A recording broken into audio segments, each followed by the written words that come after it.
Right. So without wasting much time, let us start with today's session.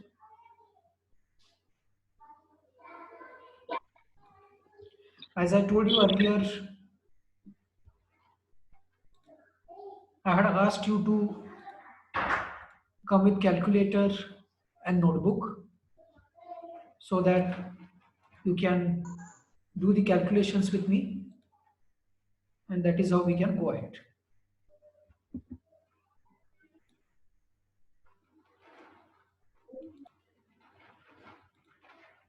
So we are going to solve few examples today with which it would be very clear to you what kind of problems will be asked based on this chapter and then how to solve them. Earlier we had solved few examples. One example we had solved based on single degree of free vibrations, and there we had tried to find out the equivalent stiffness of the spring when springs are connected in series and when they are connected in parallel.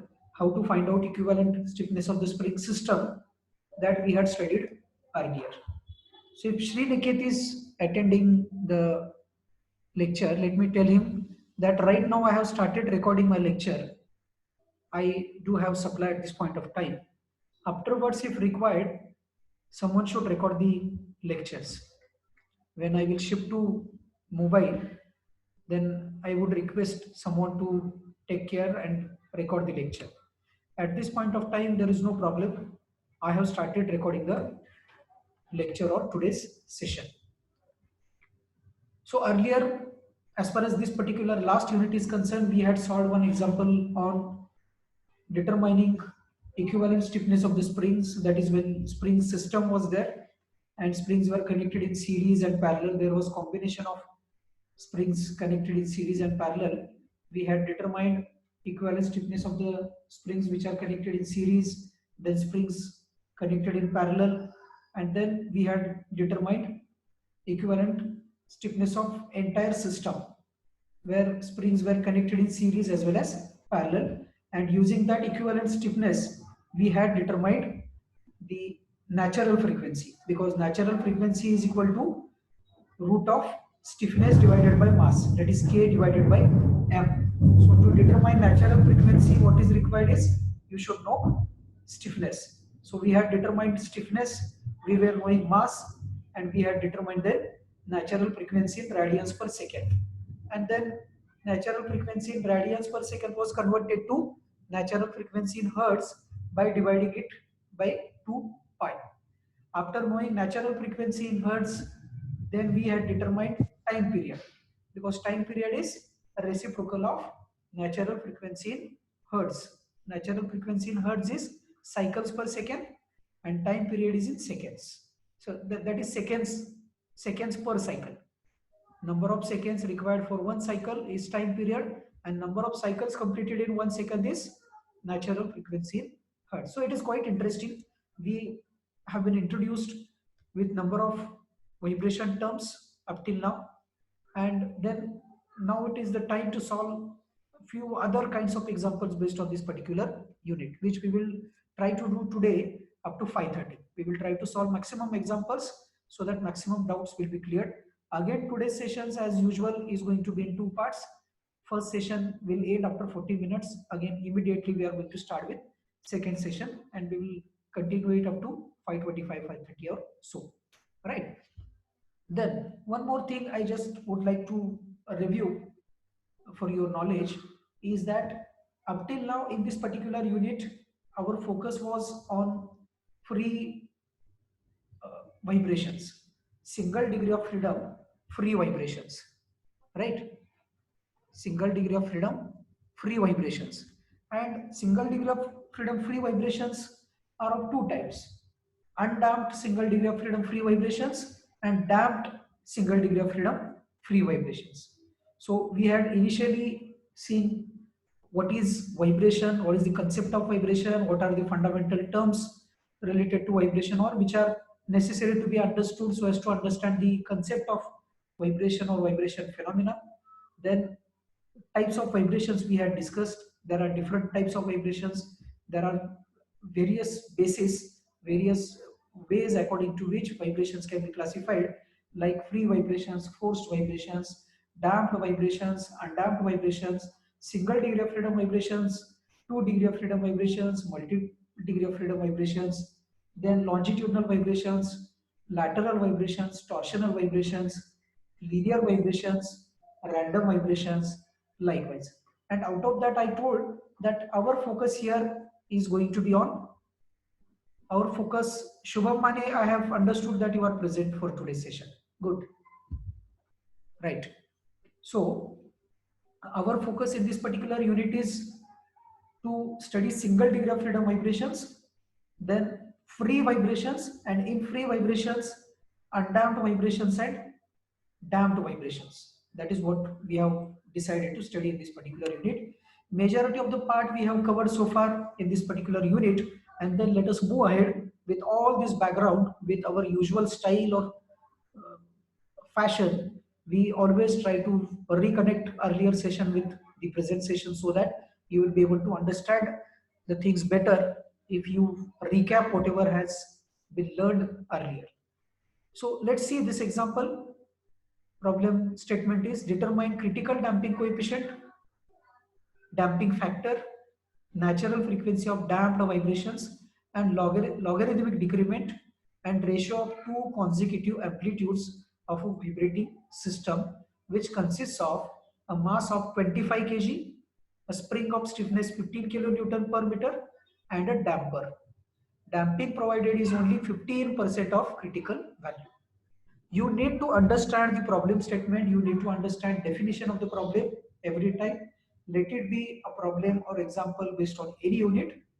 In this particular problem statement, you will understand that you need to determine critical damping coefficient, which we had denoted as CC, damping factor zeta, natural frequency of damped vibrations omega d and fd. Omega d is natural frequency of damped vibrations in radians per second, and fd is natural frequency of damped vibrations in hertz. Logarithmic decrement delta, and ratio of two consecutive amplitudes of a vibrating system, which consists of a mass of 25 kg, small m 25 kg, spring of stiffness 15 kilonewton per meter, that is K equal to 15 kilonewton per meter, and a damper. So it says that it consists of spring, mass, and damper, which means that this system is damped vibrating system. It is not undamped vibrating system because damping element is present in the system. There are three basic elements in the system: spring, mass, damper. In the present problem, damping element or data related to damping element is given, which indicates that this problem is of free damped vibrations. Why free vibrations? Because there is no external excitation force mentioned in the problem, which indicates that this is a case of free vibrations. Damping element and related data is given, so it indicates that it is a damped vibration case. Got it? So let's see what is given. Mass m 25 kg, stiffness K 15 kilonewton per meter. If required, you need to then convert it to Newton per meter or Newton per mm, whatever way you need. But it is given in 15 kilonewton per meter. You should not confuse with the units given. You should carefully observe what units are given. And C is 0.15 cc. From where it has come? Read the fourth line. Damping provided is only 15% of critical value. It means that C, actual damping coefficient, is only 15% of critical damping coefficient. This is actual damping coefficient and this is critical damping coefficient. So actual damping provided is only 15% of its critical value. So C is 15% of CC, right? Therefore, it means that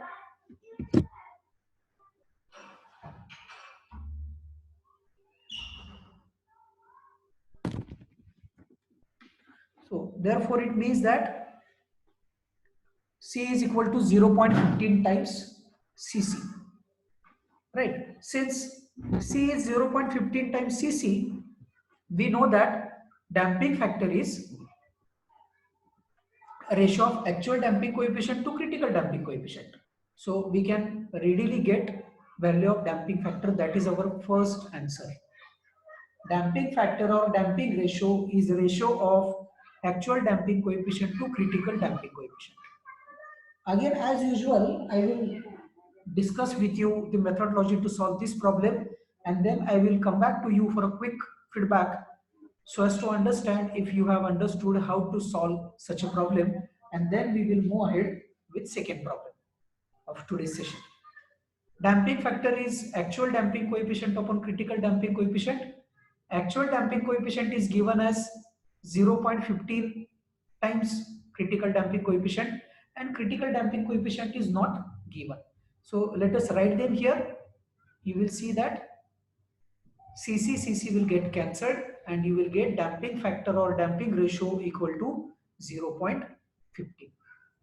Then critical damping coefficient, we have seen earlier that it is equal to 2 into mass of the system into natural frequency in radians per second. Natural frequency of course, undamped vibrations. I am repeating few terms time and again so that you will understand it and then you will never forget, because here natural frequency omega n is natural frequency in radians per second for undamped vibrating system, not for damped vibrating system.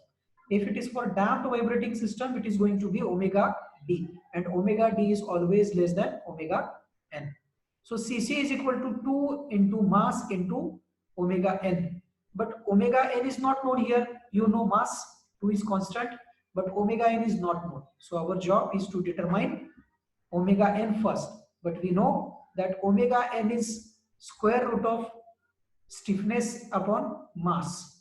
You know, in the problem given, stiffness is given as 15 kilonewton per meter, which is converted to 15 Newton per meter by multiplying it with 1000 and divided by mass.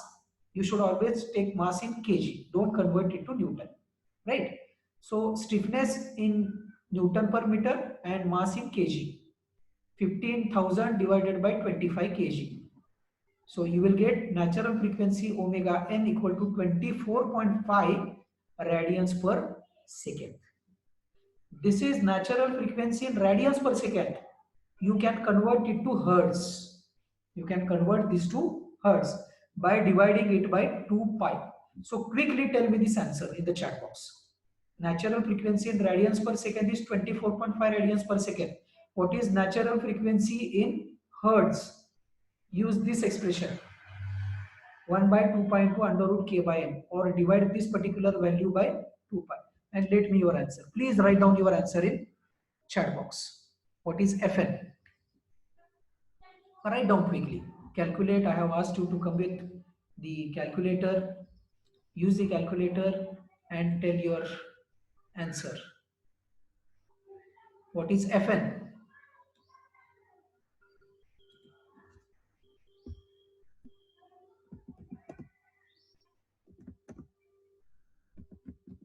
Fn is equal to how much? Write your answer. Quickly respond in the chat box so that we'll go ahead. Calculate it and let me know your answer.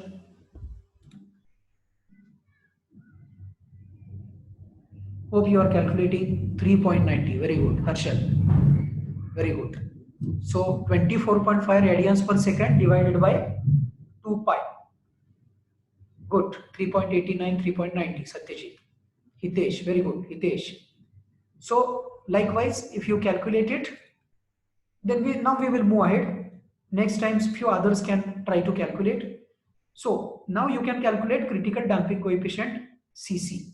Cc is equal to 2 into mass into omega n. You know mass 25 kg, omega n 24.5. You have to use omega n here, not Fn. natural frequency in radians per second you should use. Don't use natural frequency in Fn here. So you will see that if you calculate it with me simultaneously, you will see that critical damping coefficient Cc is equal to 1225 Newton second per meter. You can cross check this answer. Nikhil, correct. Nikhil Shinde 3.90, Omkar Miraskar 3.90. You can also confirm this particular answer for critical damping coefficient.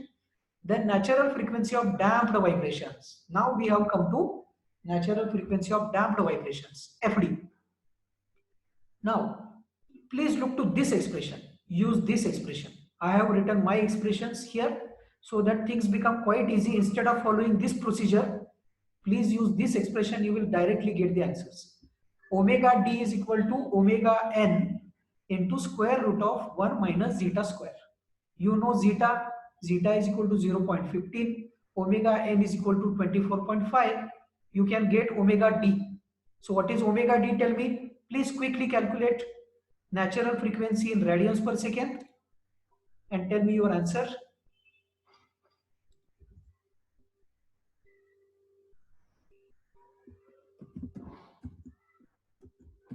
How much is omega d? Answer this question. How much is omega d?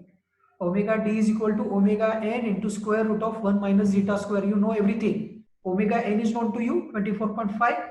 Zeta is known to you 0.15. 0.15 square. 1 minus 0.15 square. Square root of that multiplied by omega n. Right. Satyajit 3.85. No, 3.85 is wrong. 24.22 is correct. Natural frequency in radians per second we should find. In radians per second. If Satyajit you have found out in hertz, then we will have to check it. But I want natural frequency of damped vibrations in radians per second. Omega d. You have to use omega n here, Satyajit. You must have used Fn here. Check if you have done that. You have to use omega n because you have to calculate omega d. If you have to calculate FD, you can use Fn here. Right? Right. Aman, correct. Nikhil Shinde. Omkar Miraskar. Good. So 24.22. And then calculate FD.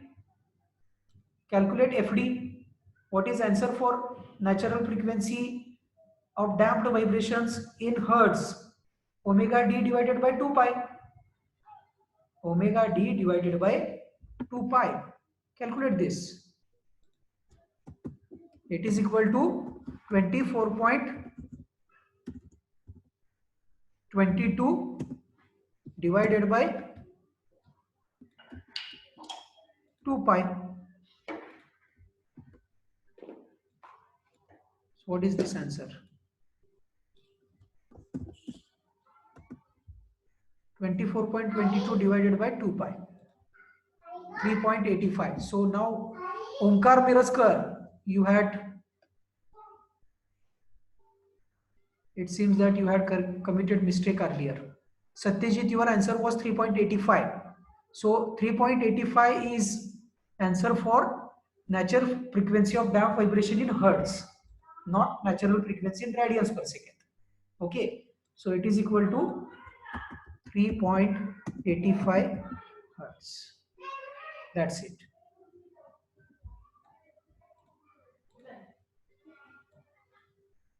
Right? 3.85 hertz. That is how we got answer for natural frequency of damped vibrations in radians per second as well as in hertz. 3.85 is in hertz and 24.25 in 3.85 in hertz and 24.22 in radians per second. Now let us go ahead to next part of the problem. Now you can check your answer here. Omega d is equal to 24.22 radians per second. FD is equal to 3.85 hertz. We had determined it with a simple methodology. In this problem, if you see, it takes many steps to follow. to get answer for FD and omega d. We got it in minimum number of steps. That is the difference you must have observed. It is quite easy to determine FD and omega d if we use the expression, this expression. If you use omega d is equal to omega n into under root 1 minus zeta square, provided omega n is known, zeta is known. Then use FD equal to omega d divided by 2 pi. You will get omega d in radians per second, FD in hertz. Okay, next, logarithmic decrement. Again, don't use this expression, use this expression. Calculate delta. Delta is equal to 2 pi zeta divided by under root 1 minus zeta square. Don't use these expressions. I have written my expressions here. Delta logarithmic decrement is equal to 2 pi zeta divided by under root 1 minus zeta square. Zeta is known to you. Zeta is equal to 0.15. That is damping factor. And pi is constant. 2 is constant. Calculate delta and put your answer in chat box. If you are able to solve one example, you will understand next examples also.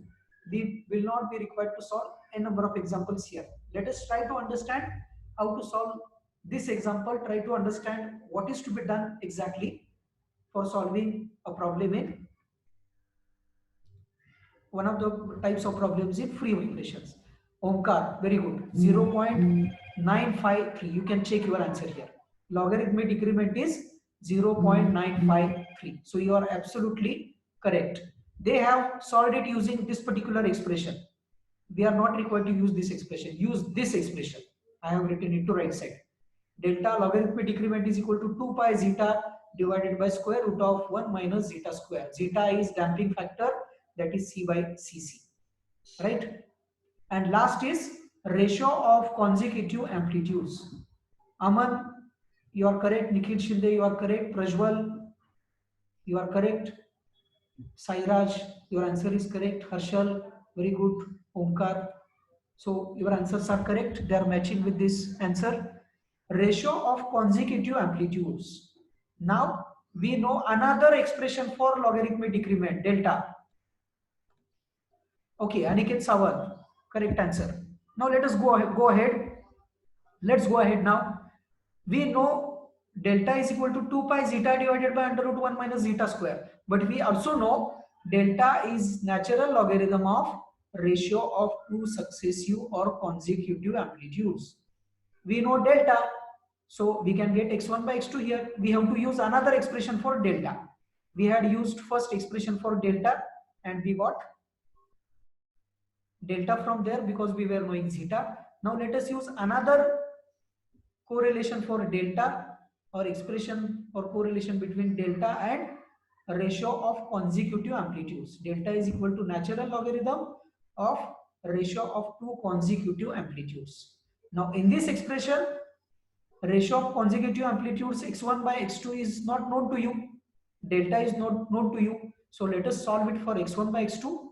x1 by x2 is equal to e raised to delta, e raised to 0.953. You can calculate and confirm whether answer is 2.594.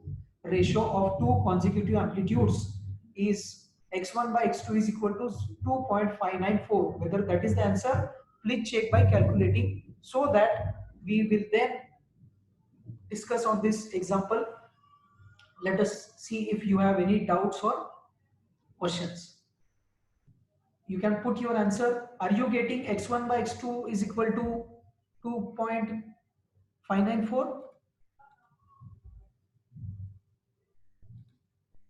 Yes, good.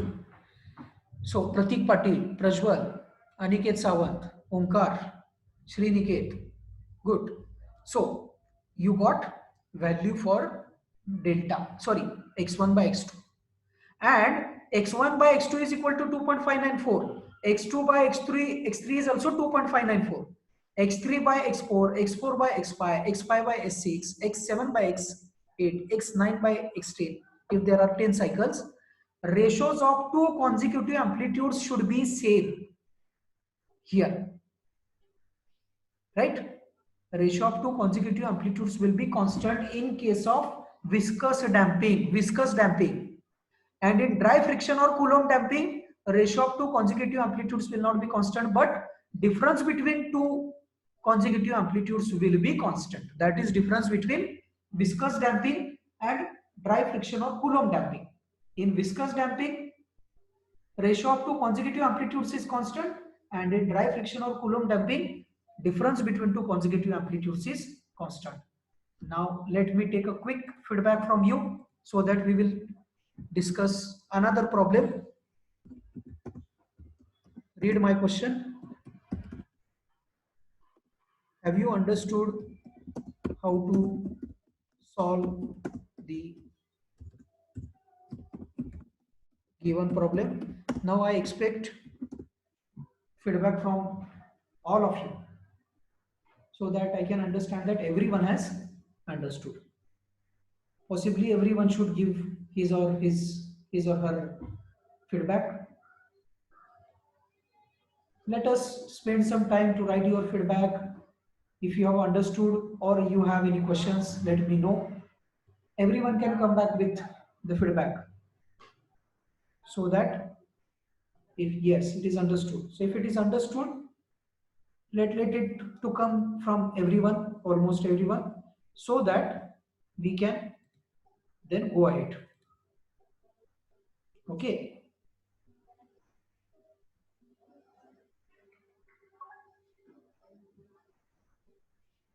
I am waiting for feedback from everyone.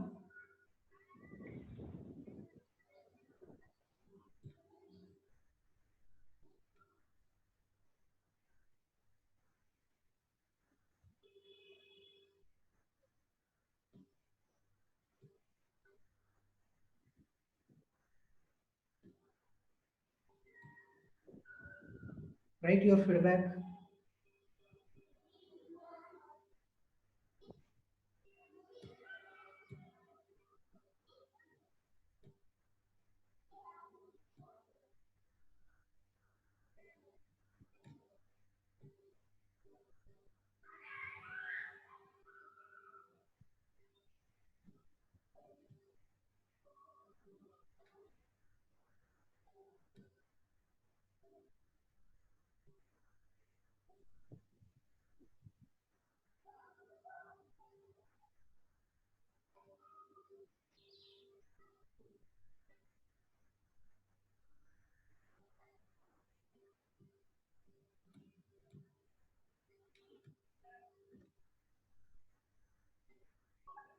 Okay.